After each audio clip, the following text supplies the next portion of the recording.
de Italo Calvino sobre el libro. En las ciudades invisibles no se encuentran ciudades reconocibles, son todas inventadas. He dado a cada una un nombre de mujer. El libro consta de capítulos breves, cada uno de los cuales debería servir de punto de partida de una reflexión válida para cualquier ciudad o para la ciudad en general. El libro nació lentamente con intervalos a veces largos como poemas que fui escribiendo según las más diversas inspiraciones.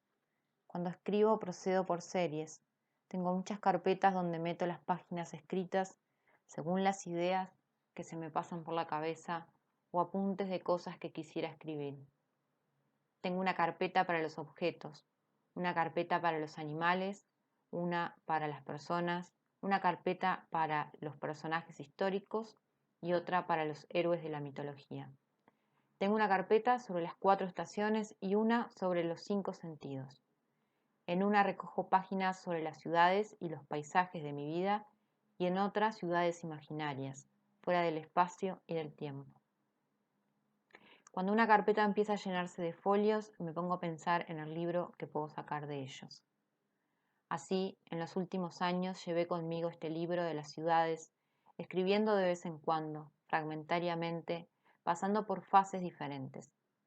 Durante un periodo se me ocurría solo ciudades tristes y en otro solo ciudades alegres.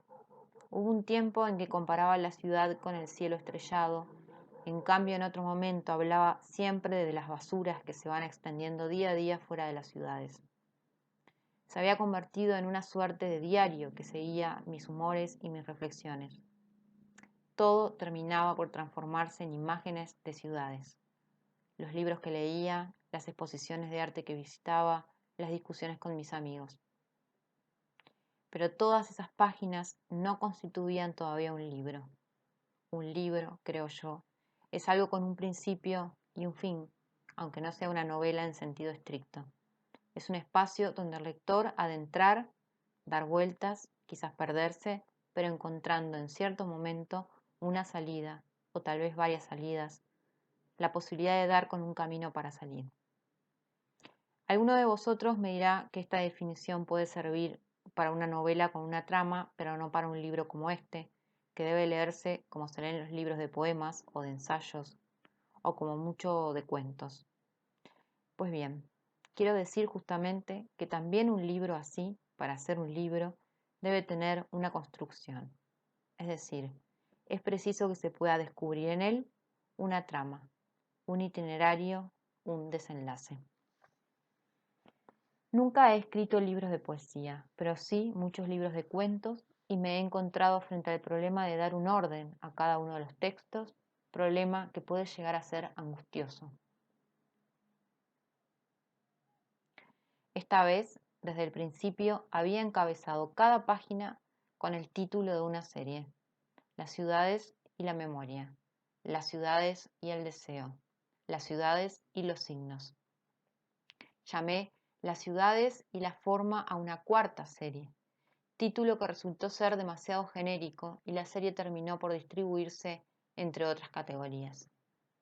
Durante un tiempo, mientras seguía escribiendo ciudades, no sabía si multiplicar las series o si limitarlas a unas pocas. Las 2 primeras eran fundamentales, o si hacerlas desaparecer a todas. Había muchos textos que no sabía cómo clasificar y entonces buscaba definiciones nuevas. Podía ser un grupo con las ciudades un poco abstractas, aéreas, que terminé por llamar las ciudades sutiles. Algunas podía definirlas como las ciudades dobles, pero después me resultó mejor distribuirlas en otros grupos. Hubo otras series que no preví de entrada. Aparecieron al final redistribuyendo textos que había clasificado de otra manera, sobre todo como memoria y deseo. Por ejemplo, las ciudades y los ojos, caracterizadas por propiedades visuales, y las ciudades y los intercambios, caracterizadas por intercambios de recursos, de deseos, de recorridos, de destinos.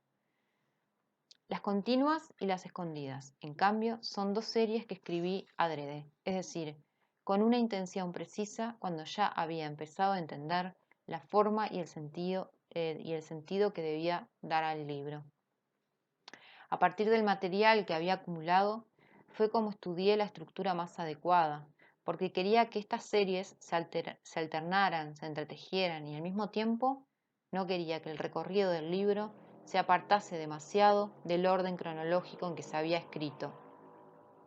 Al final decidí que habría 11 series de 5 textos cada una, reagrupados en capítulos formados por fragmentos de series diferentes que tuvieran cierto clima común.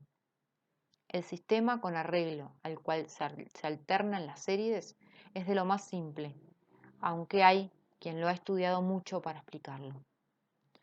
Todavía no he dicho lo primero que debería haber aclarado.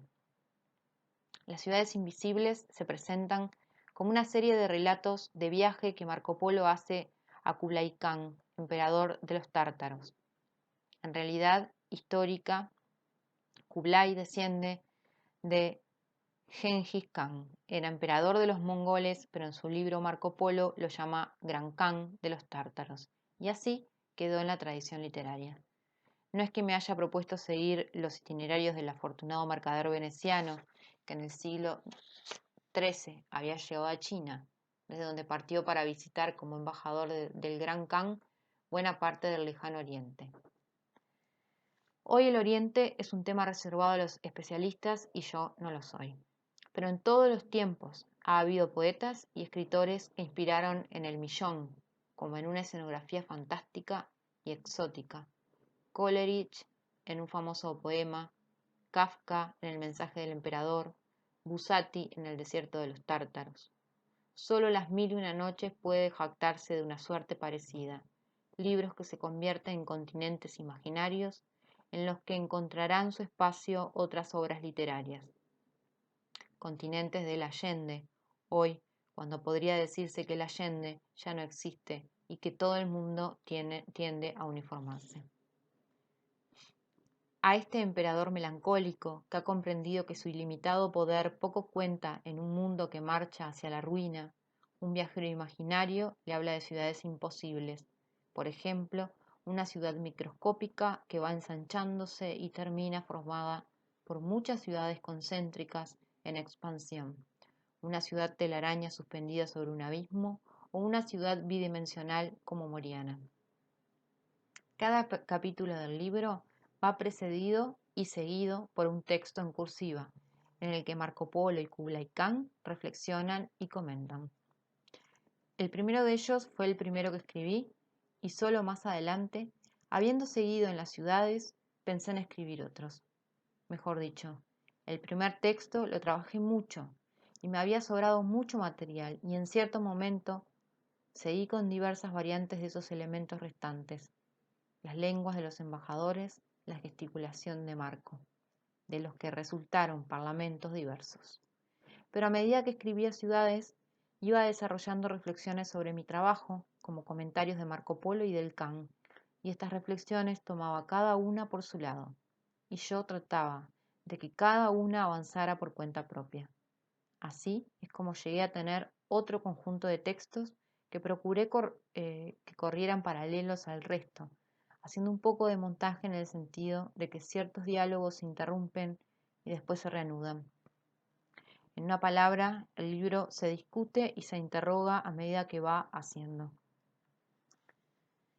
Creo que lo que el libro evoca no es solo una idea atemporal de la ciudad, sino que desarrolla de manera unas veces implícita y otras explícita una discusión sobre la ciudad moderna. A juzgar por lo que me dicen algunos amigos urbanistas, el libro toca sus problemáticas en varios puntos y esto no es casualidad, porque el trasfondo es el mismo. Y la metrópoli del Big Number no aparecerá solo al final de mi libro. Incluso lo que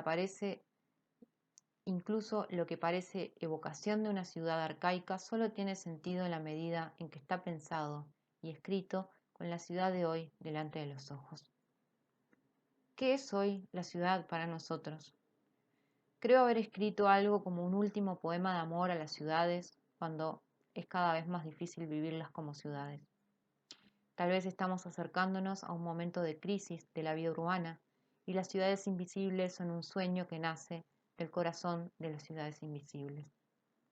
Se habla hoy con la misma insistencia tanto de la destrucción del entorno natural como de la fragilidad de los grandes sistemas tecnológicos que pueden producir prejuicios en cadena, paralizando metrópolis enteros.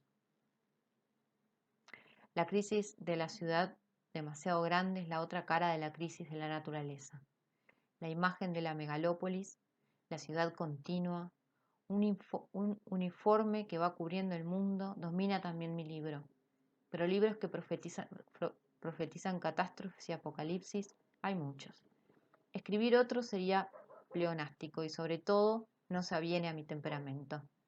Lo que le importa a mi Marco Polo es descubrir las razones secretas que han llevado a los hombres a vivir en las ciudades, razones que puedan